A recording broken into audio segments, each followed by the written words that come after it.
বৰং এলেকাৰ বৃহৎ এটা এলেকা। এই এলেকাখনিত আমাৰ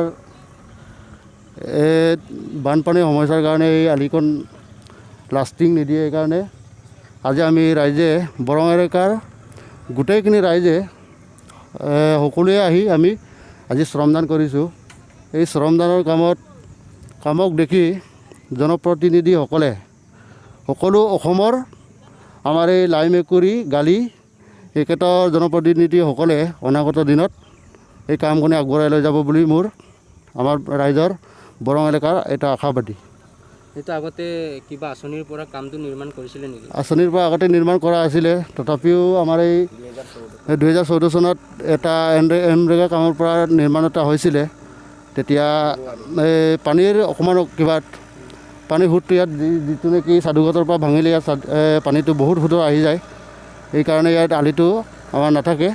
আলিটো নথকাৰ কাৰণে এইবাৰ সাধুঘাটটো আমি বান্ধি কিনি ইয়াত আলি এটা নিজে শ্ৰমদান কৰা হিচাপে বৰং এলেকাৰ ৰাইজে আহি কিনি ইয়াত শ্ৰমদানৰ কাম কৰিছোঁ। আজি এই আলিৰ ক্ষেত্ৰত আপোনালোকে কৰ্তৃপক্ষক কি বুলি ক'ব বিচাৰিব?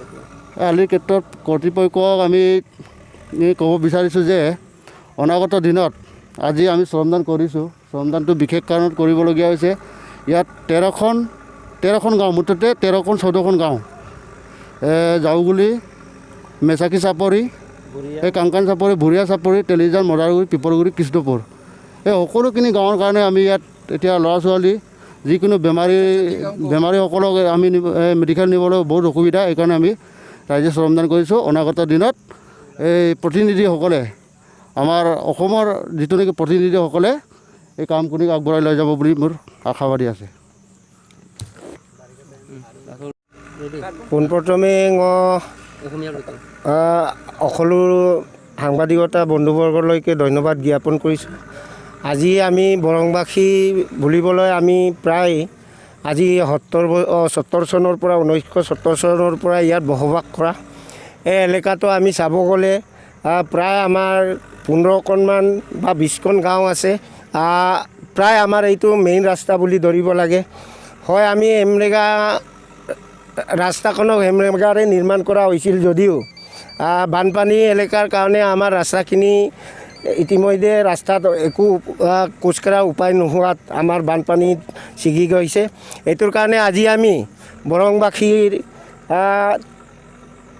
গাঁও কমিটিৰ TMPকে আৰু গাঁওবুঢ়া আৰু আমাৰ জ্যেষ্ঠ আৰু যিসকলে সকলোৱে লগ লাগি আমি এই ৰাস্তাখন আজি ৰাইজে শ্ৰমদান কৰিছোঁ। আৰু এই ৰাস্তাখনত আমাৰ ছাত্ৰ ছাত্ৰীসকলে লাইমেকুৰি কলেজৰ আছে, মিডিয়াম স্কুলৰ আছে, হাই ছেকেণ্ডাৰীৰ আছে আৰু কনেং স্কুলত আছে। এনেকৈ আমাৰ ইয়াৰে পৰা আমাৰ বহু দূৰণিত স্কুল ক্লাছ কৰিবলৈ যায়। বাৰিষা কালত যাব নোৱাৰাত আমি নিজে এই এলেকাবাসী ৰাইজে নিজে আজিৰ দিনটোত লৈ আমি শ্ৰম কৰি আমি এই কাম কাজখন আগবাঢ়ি লৈছোঁ। আৰু আমি আশা কৰোঁ আগন্তুক নৱনিৰ্বাচিত চৰকাৰে আমাৰ এই ৰাস্তাখিনি যাতেই যে আমাৰ এই ৰাস্তাখিনি ভাল কৰি দিয়ে, পকী কৰি দিয়ে, তাৰ কাৰণে আমি চৰকাৰৰ তৰফলৈকে ধন্যবাদ জ্ঞাপন কৰিছোঁ। সাংবাদিকসকললৈ বিনম্ৰ অনুৰোধ জনালোঁ। আৰু এই আমাৰ বৰং এলেকা আমাৰ 40-50 গাঁও আছে।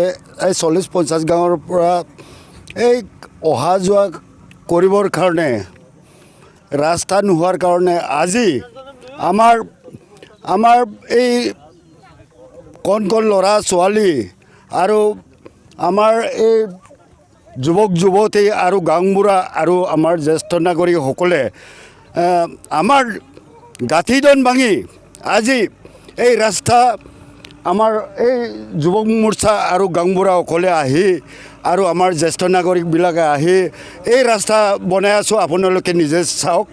এই আমাৰ সংবাদদাতাসকলে আহি আমাৰ সমাজৰ গাঁঠিডন ভাঙি এই ৰাস্তা আমি বনাই আছোঁ। চাওক চৰকাৰে, আৰু চৰকাৰে সহায় কৰি দিব বুলি আমালোকে নতয় আশাবাদী। আগন্তুক এই চৰকাৰে এই ৰাস্তাটো আমাৰ এইটো